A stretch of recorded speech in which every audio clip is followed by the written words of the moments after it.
The Future Sport Podcast is brought to you by 3Advance, developers of sports tech apps that are AI-powered and UX-focused. So if you're looking to create some apps for your startup or your sports biz calls for some artificial or business intelligence, you should check out 3Advance. They're incredible. Go to 3advance.com. That's the number 3advance.com. Empire.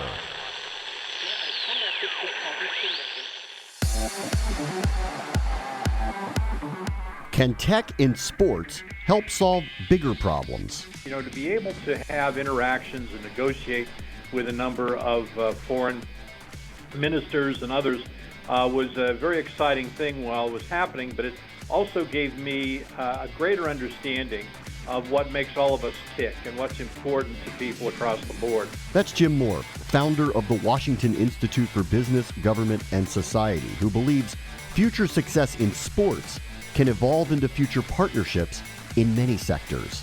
This is the Future Sport Podcast. I'm Bram Weinstein.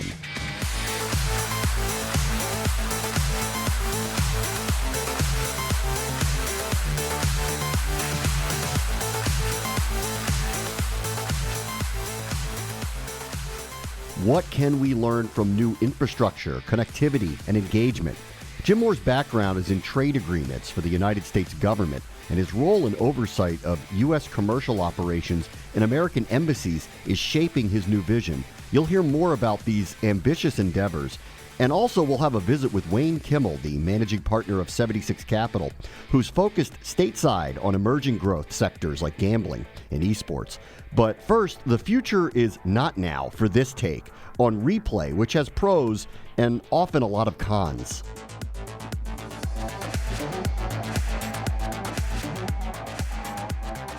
Bad calls, they have been, and even with all the technology, always will be part of the game. Every game, which does beg a question. Can we live with bad calls if we stop trying to find new advances to prevent them?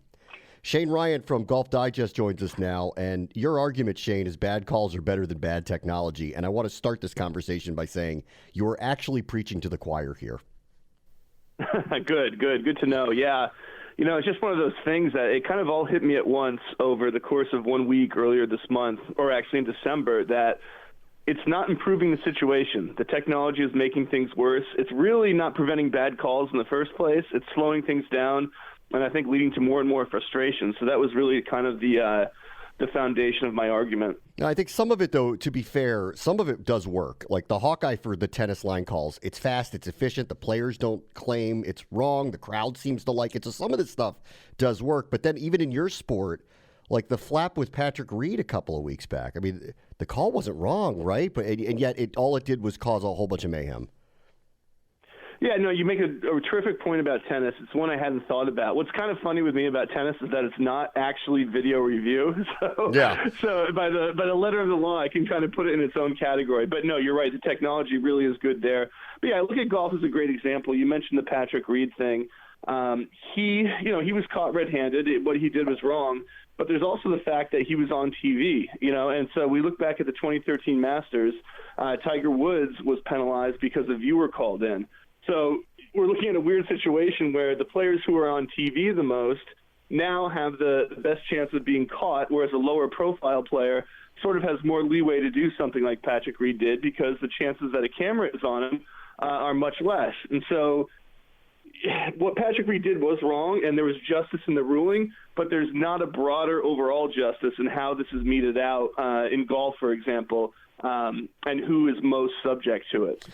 And then, listen, I read your piece, and obviously you're a big football fan, too. And here we are with the NFL playoffs, and the college football season is coming down to an end. And there was a crazy call in the college football playoff semifinals. And football seems to not be able to implement technology in a way that's efficient or equitable in any way to this point. Yeah, and the call you're talking about that I wrote about was the Clemson-Ohio State game. There was an interception there was a fumble by Clemson after a pass that was recovered by Ohio State and returned for a touchdown. Would have been a really big moment. It wouldn't have definitely turned the game around, but I'm sure Ohio State would love to go back and see if it had. But the point on that is that all this technology we have, the fact that we have, a million camera angles in a game like that looking at something, it has not enhanced our understanding of the rules. And in fact, it's made it more complicated of what is a catch, for example. That's the one that seems to come up the most. And I watched this play live. On the field, it was ruled a fumble and a touchdown, and you're supposed to need overwhelming evidence to overturn something. And I watched it a million times just like everybody else. I don't see how it wasn't a catch. The announcers couldn't explain it. The referees after really didn't explain it to any satisfaction. And so we look at this and say, okay, we can see more now than we ever have before, but is it really helping us or is it making things more complicated? In a situation like that, I think it really makes things worse, and it kind of leads to this sort of alienation from the game almost and confusion because we don't know what we're looking at, and it's almost like we can't trust what we're seeing. And so that's the sort of what we're reaping from all this technology, and I just don't think it's helping most sports. And I agree with you in most cases that it's actually altered the game in a way where it's made it more confusing or altered the rules in a way that don't make logical sense and slows games down, which in this era is the wrong thing to do in content consumption. So I'm with you on all that, but how do we roll it back? I mean, the genie's out of the bottle. These things are being used, they're being implemented, and they're being tested, and then there they are being used in real time. I don't know how you roll it back. No, that's a terrific question, and not to get too deep, but you could ask that question about technology in our broader society. We're starting to realize that maybe all this digitization of modern life and the internet and devices, it's maybe not the best thing for us, but the ultimate question goes back to just what you asked, is how do we undo it? And it's really, really hard. So I don't have the answer to that. I mean, in sports, you could argue it's simpler, just get rid of it, but there's a lot easier for me to say that. And financially, there's a lot more at stake than we could get into on one phone call. So you're right that it's a complicated situation. I think the first step is recognizing that it's not helping things, it's making things worse. And I think once there's a broad consensus around that, which I do think is growing, then maybe there'll be the popular energy to actually do something about it. What that would look like, I think, is something that, we still have to discover. Yeah, I guess, the bottom line is, and I've argued this here with some people outside of some of this technology when it comes to training and recovery and all these type of things that have bettered the modern athlete and bettered the team and made things better for, athletes in general. I think that's all positive. What we're talking about here is there any value to human error? And it appears that there is. The games were simpler even with bad calls that were made by humans. Yeah, and I think that's the thing. I mean, we could talk about the value of human error, but for me, it's really the contrast between, what is the lesser of two evils in some ways. I'm not somebody who's going to romanticize, a home plate umpire, for instance, who can't call a ball or a strike and ruins a game because he gives a huge advantage to the pitcher. That's not something I love. But again, it goes back to between this thing of the foibles of human judgment and how difficult it can be sometimes to call these things in real time, versus this technology, which I really do think is diminishing our enjoyment of the game and sort of alienating us from the human aspect of the sport, which is the worst thing. And that's the question I try to ask myself. And for me, it's hard to reach any conclusion, but the fact that the human error is really preferable to the onslaught of technology. Shane Ryan writes for Golf Digest, and if you're like me, and apparently like him, we'd like to see some of this stuff taken out of the game. Thank you, Shane. Thank you very much. Up next, Jim Moore on how sports tech can be a bridge to cultural understanding. This is the Future Sport Podcast.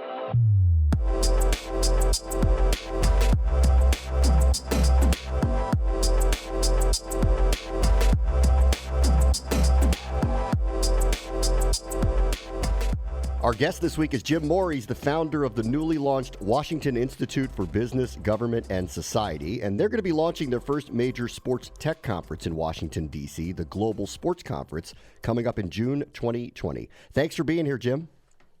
Thank you. Glad to be with you. What is the goal of the Global Sports Conference? Well, the Institute itself is very much involved in really addressing the intersection of business, government, and society. And everything we do really is related to producing results. And so this Global Sports Conference for us is really intended to be able to really focus on the world of sports. It's the one area where everybody can come together, so long as the rules are fair, we understand what the game is all about, and so it's very exciting, I think, to be able to look at sports from a different prism. It was Howard Cosell, the sports commentator of years ago, who once said that human activity is essentially, or sports is a microcosm of human activity, and I think that's absolutely true. And so I think this is going to be a very different kind of sports conference than we've seen, and hopefully will be very productive. How will it be different? Well, it's going to be different. First of all, we're going to be focusing on three areas. We'll be focusing on technology and security, on corporate responsibility, our social responsibility, and then also infrastructure. And we're going to make sure that we get heavily involved in analytics. We want over time, and mind, this will be the first of in a series of sports conferences that will be held every 2 years, that will allow us to really figure out how well we're doing in the area of ethics. To what extent, for example, is facial recognition increasing in popularity relative to taking care of security in stadiums and elsewhere? What exactly is happening with esports in consideration of how traditional sports have been conducted over time? So we're really going to be trying to monitor how the world of sports is changing over time, and we're going to be having, I think, a terrific group of speakers. The attendees are effectively going to be the owners of sports teams, CEOs and other executives from sports manufacturing companies and apparel and equipment. We're going to have sports ministers from around the world, and so I think there's generally genuine traction that's being created, and we're really looking forward to putting together a group of about 400 people who will participate in the conference. Let's talk about security for a moment. 5G is coming. So where does that kind of fall into the purview of how to keep information safe? Well, that's a real good question. We're very much involved in the tech industry here at the Institute generally.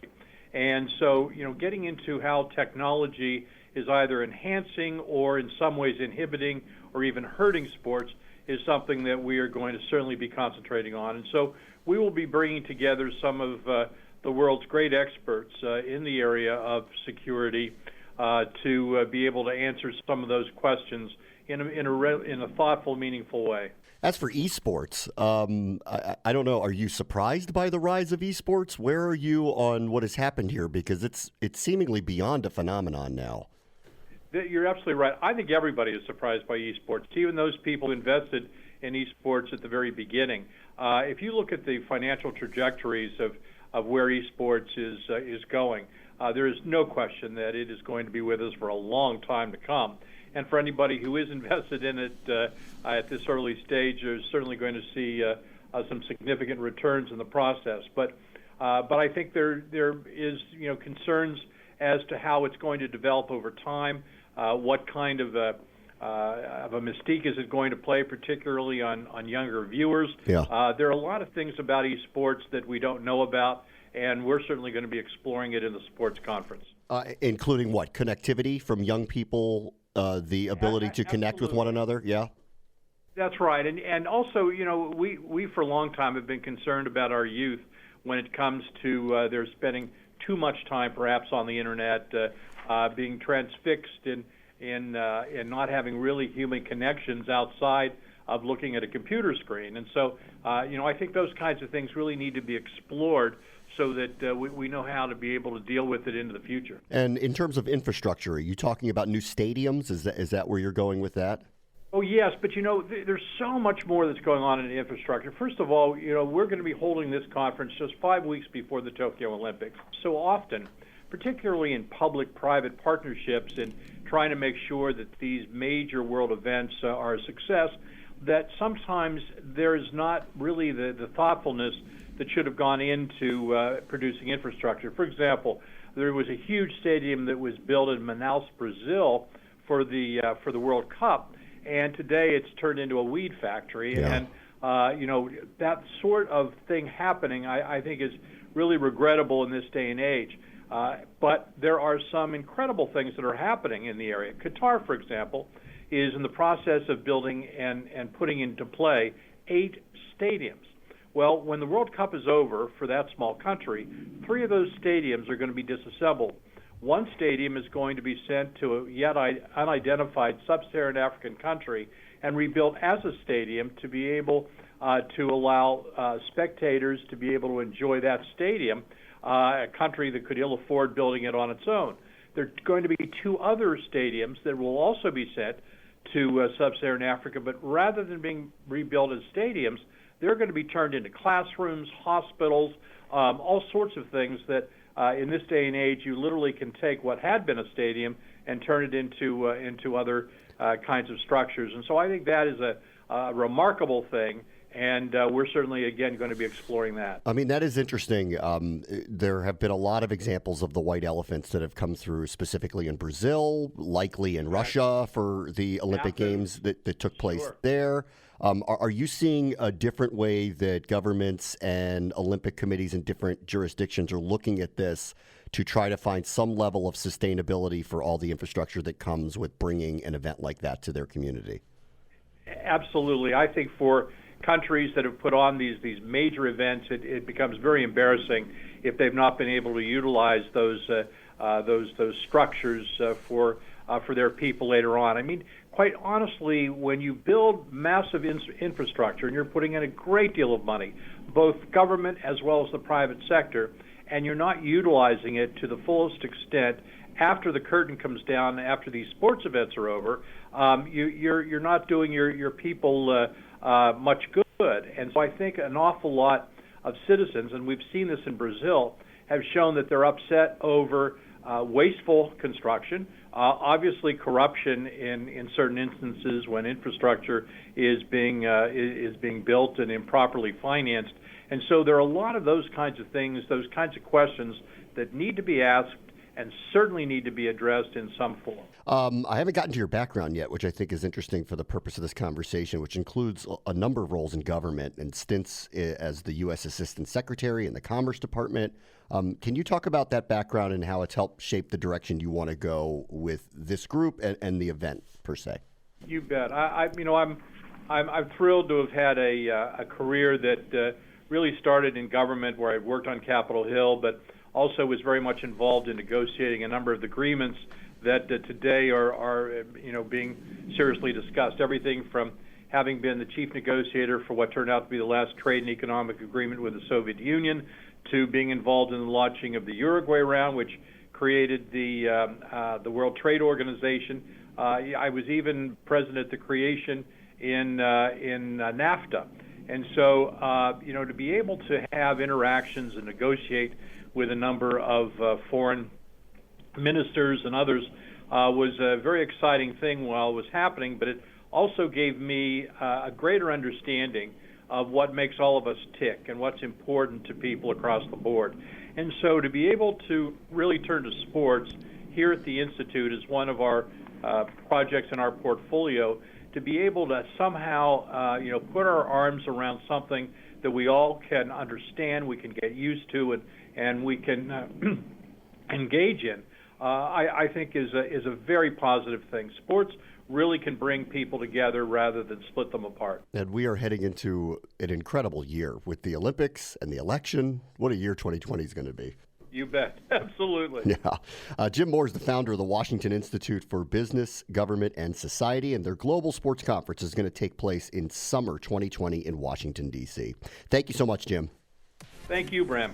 Up next, Wayne Kimmel, Managing Director at 76 Capital, on the investment and growth potential of esports and gambling in the U.S.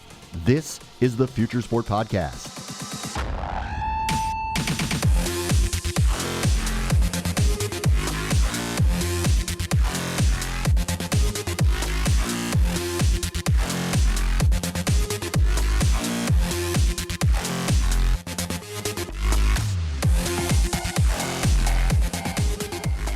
So let's take a minute here to thank our friends at 3Advance. These guys are ranked one of the nation's top app developers, but that's not all. They've helped grow a bunch of sports tech startups like Team Builder, T-Box Tour, and In-Game Fantasy. But they're also experts in user experience, cloud APIs, and artificial intelligence. So if you're looking for a dev partner to bring your future sport tech to life, look these guys up. Go to 3advance.com. They're the team to make it happen, and advance you will. That's the number 3advance.com, and tell them Future Sport sent you.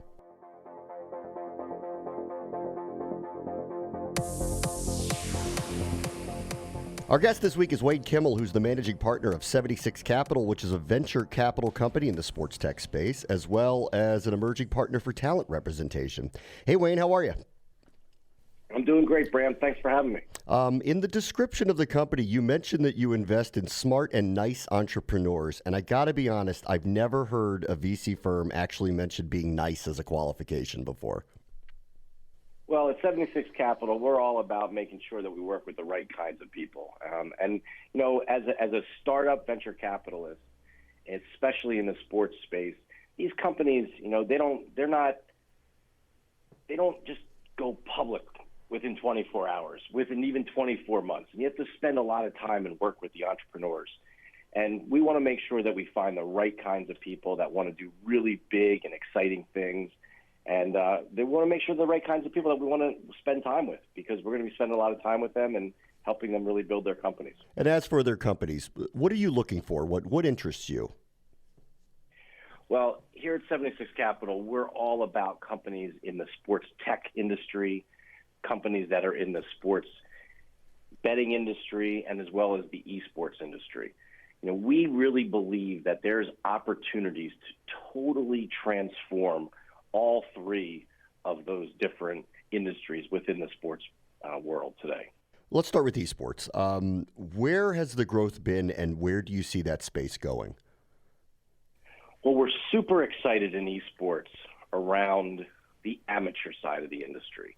You know, with 153 plus colleges and universities that are offering scholarships today, where do young people go to really show off their skills in the esports industry? And we believe there's an opportunity to build the amateur infrastructure and be part of the growth of that. Because, you know, you think about every other sport out there. There's Little League. You move into you know, Babe Ruth. You then move into your high school league. You have the AAU or a Perfect Game. That sort of roadmap is not there yet in the esports space. And so we're invested in a company called Nerd Street Gamers that's opening these local host arenas all across the country. And we believe that we're going to be part of the overall growth of that amateur side of the industry. So we're excited about that side of the industry. We're excited about brands coming into the industry. We're excited about some of the partners that we have at Nerd Street, having Comcast as a partner, having now Five Below. And we're going to now be building out over 70 esports facilities in Five Below retail stores. Five Below is a retailer that has 900 stores across the U.S. And inside of their stores, we're putting esports facilities. And because, you know, the consumer, the person that goes into those stores are the kids. And what do kids do? As my mom says, they game. Yeah. That's what they're all about. Yeah. For those who don't know, Five Below, I have kids. So Five Below is a store where everything is literally $5 or below. So it is an inexpensive shopping experience. What does that look like? What is multiple seats? Is it almost like a small arena inside the store? What does that look like? Well, it's going to look like it's going to be, you know, we're actually doing some really cool designs right now. But basically, there will be the regular store, and then right next door, in about 2,000 square feet, there will be high-end computers, high-speed internet, consoles, and places for people to come in and play. You'll be able to have there'll be everything from training inside of the stores. If you're interested in that, there'll also be leagues and tournaments that will occur in the stores as well. You had mentioned the pipeline to potential scholarships. Are you looking at becoming like, or is the group you're working with looking at becoming like a recruiting service? Well, we want to be, in a sense, we want to be able to allow esports players to showcase their skills. You know, you just can't play in your mom and dad's basement or your bedroom and just then be able to perform on a stage with people yelling and screaming and cheering. It's very similar. You know, back in the day, I could make, you know, maybe 9 or 10 out of 10 foul shots in a very quiet gym. But then when people are yelling and screaming, you know, it's a whole different game. And it's a similar kind of a situation with esports.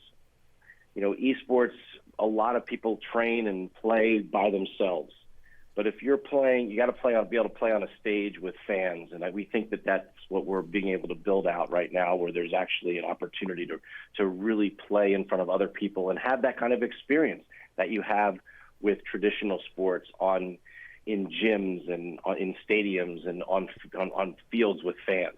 We think it's really important to do that, especially because of what's happening from a collegiate perspective, where you have the opportunity to get scholarships. And once you go to play on one of these college teams, you're going to be playing on a stage, and the teams want that people to see if they can handle it. And so you all will become something like an AAU of esports?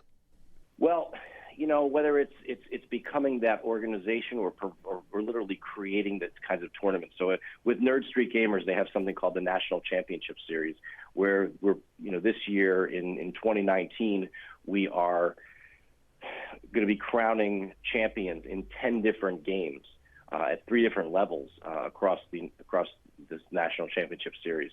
We're going to be even expanding that even more in 2020. We're excited about that.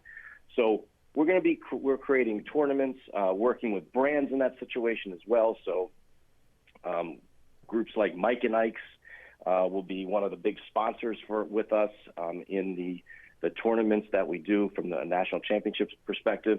So it could be, you know, in the future could look more like an AAU, or it could be just a whole new way of featuring talent and sharing, you know, all the great players that are out there that want to become, you know, college players and hopefully potentially even professional players in the future. Let's get into gambling here a little bit.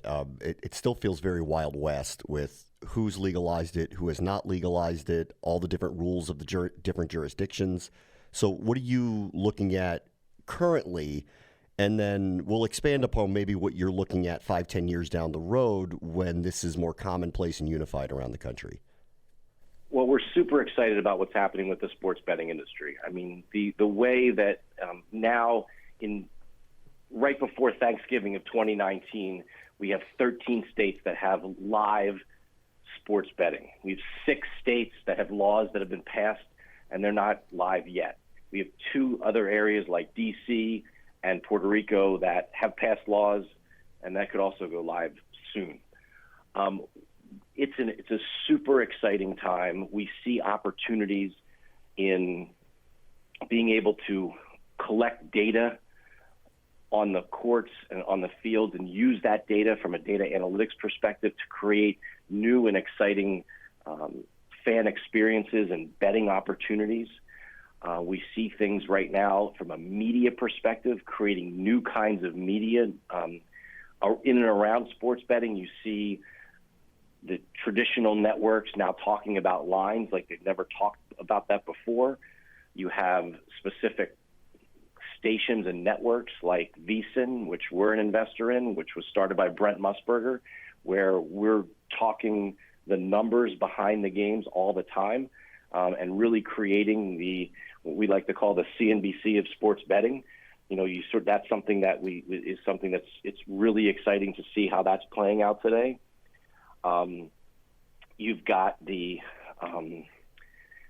opportunity to also make sure that the games are being played and there's true integrity on the fields. So we've also helped create a company called U.S. Integrity, which we're an investor in, and working with them, with leagues, with universities and colleges, as well as the major conferences, you know, helping them figure out, you know, making sure that there's a true trusted third-party source for all information that's happening in the betting world. So there's a lot of really exciting things happening in the industry now. We're excited about this from a consumer perspective, but also from a business-to-business perspective. There's incredible opportunities, and we believe that the entrepreneurial companies will either be acquired by some of the really big players in this industry or become one of the big players in this industry. So we're excited about the whole industry as a whole right now. Yeah, VSiN got ahead of it and wisely did that. And now we'll see as they continue to expand what they end up with. I am curious from a broadcaster's perspective because I look at this and I'm following specifically all the new shows and networks like VSiN that were created. Do you believe that the interest in this type of media is exaggerated at all? What have you seen so far in terms of real, true interest in all of this type of content that's coming out here? Well, I don't think it's exaggerated. I think it's been really interesting what's happened with the sports betting media landscape is that people are craving for this information. You know, they crave for this information. There's more people that have sort of come out from the shadows are now who have basically been only discussing their bets with their bookies or doing things offshore now are more comfortable talking with anybody about it. I noticed it actually at a cocktail party over the weekend. I was talking with someone I had no idea liked sports, and all he wanted to do was talk to me about how much he loves VSiN. He just hates getting out of his car because he listens to Sirius XM channel 204, our channel on Sirius XM for VSiN. He's like, I hate getting out of the car because it's my favorite channel in the world to listen to. And I had no idea this guy even likes sports, no less betting on sports. So I think it's not exaggerated. I think there's a lot. There's so much opportunity. You had an industry that was a small cottage industry in Nevada, and now as it's rolling out all over the country, it's becoming a multi-billion-dollar business. And we're really excited about the prospects here. What other tech spaces are you guys interested in? So we are really also interested in what's happening around traditional sports and how technology is being integrated into those sports. So as an example, tonight, it's November 25th, right? I mean, and we've got the Hall of Fame Classic going on in Kansas City tonight, where you have teams like Stanford and Oklahoma and Butler are playing college basketball tonight, and they're going to be using our shot tracker basketball. So there'll be a sensor in the ball, there'll be a sensor in the jerseys of the players, and sensors are in the arena in Kansas City. And we will be tracking over 110 movements a second that each player makes. That data gets analyzed and that data gets crunched and real time, and will show up on the iPads that the coaches will have on the benches, as well as that information will be sent to the broadcasters. So the broadcasters will have new, interesting data on what's happening out there. You'll know what best five to match up with the other five that's out there on the court, and the assistants and the coaches on the bench will have this data on their iPad like never before. It's really exciting to see how this is playing out. In the future, this tech could very easily be translated into and also this data being sent to the bookmakers to make even more interesting real-time bets for gamblers in the future. So we're excited about this. We're excited about what's happening in that world. And then also from a sports tech perspective, we also have a really exciting baseball technology company called Diamond Kinetics, which is working throughout from little leagues, from the very, very, young amateur baseball players all the way up through AAA baseball, where we were able to, track everything by having a sensor in the bat as well as a sensor in a ball to be able to track, how the velocity, the spin rate, the speed of the swing, the exit velocity, all the things that you want to know on the baseball field, using that technology and having it just integrated into the game, not really making a big deal out of it, and not having, is something that we're able to do.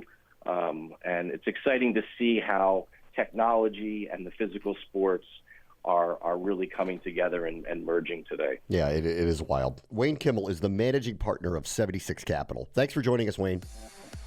Bram, thanks so much. That will do it for us this week. As always, the future is now. This is the Future Sport Podcast. I'm Bram Weinstein. The Future Sport Podcast is brought to you by 3Advance, developers of sports tech apps that are AI-powered and UX-focused.